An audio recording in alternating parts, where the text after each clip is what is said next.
لامين يامال: لن ألعب لريال مدريد ولا أفكر في الكرة الذهبية. بس قبل ما نبدأ الفيديو صلي على النبي الأول، ولو أنت على اليوتيوب اشترك في القناة، لو على التيك توك تابع الصفحة. وتعالى أقول لكم باقي المواضيع اللي هنتكلم فيها في الفيديو ده.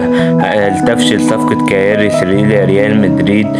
الخطيب يتحدث عن مصدر أموال النادي الأهلي. ويلا بينا نشوف لامين يامال وريال مدريد، حيث كشف لامين يامال نجم المنتخب الأسباني وفريق برشلونة عن موقفه من اللعب في ريال مدريد يوما ما، كما توجد أسئلة في حديثه حول إمكانية الفوز بالكرة الذهبية هذا العام. وقال يامال خلال تواجده ورفقة المنتخب الأسباني: الانتقال إلى ريال مدريد مستحيل مستحيل. وأضاف: الكرة الذهبية أنا لا أفكر في الفوز بالكرة الذهبية، أفكر في الاستمتاع واللعب بشكل جيد، وإذا كان مقدر لي أن أفوز بها فستأتي. وقال: أصدقائي يرسلون لي الأشياء السيئة عني لأنهم يعرفون أني أتحفز منها، ولذلك يرسلوها لي قبل المباريات. يعني إذا كان هناك من ينتقدني يقولون لي: انظر ماذا قال هذا، ويرسلونها إلي قبل المباريات حتى أتحفز. وأتم قبل مباراة فرنسا في اليورو وكنت نائما، وفجأة استيقظت على اتصال من صديقي وقال: تذكر ما قاله عنك رابيو؟ قلت له: نعم لا تقلق أنا أتذكر. بدأت المباراة ولم أسجل، فنظرت إلى المدرجات ورأيته يلمح لي بإشارة وكأنه يقول: تذكر ما قال عنك. ثم دخلت في حالة من الحماس الشديد وبدأت أركض بلا توقف، هكذا أتحفز. وبعد ما خلصت العنوان: يلا نكمل، بس لو لسه مشتركتش في القناة ياريت تنزل تشترك.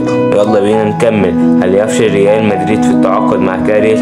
حيث لا يزال ريال مدريد يعمل على التعاقد مع الظهير الأيسر فريق بنفيكا الدولي الأسباني ألفارو كاريس خلال الفترة الحالية من الانتقالات. وذكرت صحيفة أبولو البرتغالية أن ريال مدريد أبدأ الاستعداد لدفع ما بين 30 إلى 35 مليون يورو من أجل ضم اللاعب، بالإضافة إلى المكافآت. وأضاف المصدر أن بنفيكا يريد الحصول على قيمة الشرط الجزائي في عقد اللاعب، والتي تقدر بقيمة 50 مليون يورو.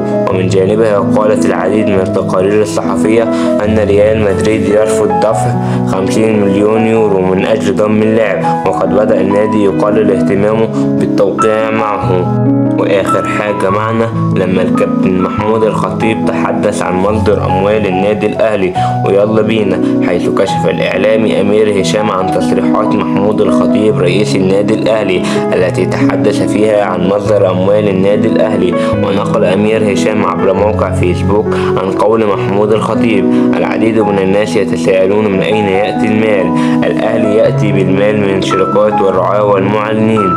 نحن لا ندفع مليما في الوقت الحالي لأن شركاتنا قائمة بهذا الدور وتوفر دخلا ممتازا. من جانب آخر، يستعد المارد الأحمر لخوض المنافسات بطولة مونديال 2025 بالولايات المتحدة الأمريكية، وتقام البطولة في الفترة ما بين 14 يونيو إلى 13 يوليو 2025. ربنا يوفق النادي الأهلي، والسلام عليكم ورحمة الله.